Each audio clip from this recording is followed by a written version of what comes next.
Pre začiatok by som určite odporúčil brať nejaký ten kreatín, pretože to je hlavná vec, ktorá drží vo svalstve vodu a je to voda vo svaloch. Ak máš vodu vo svaloch, sval bude lepšie pracovať, bude mať väčšiu energiu na to, aby tvoj tuk spaloval. V prípade, že si teda ešte troška tenučký, kreatín sa ti nahromadí v tých svaloch a pomôže ti nabrať. Ďalej by som odporúčil možno nejaké to kardio na lačno.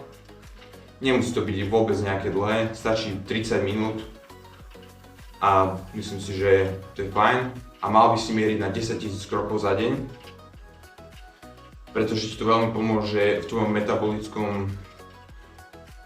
metabolizme a zamerial by som sa na veľmi čistú stravu. Môžeš tam mať aj nejaké to cheat meal jedlo, ale už nie každý deň.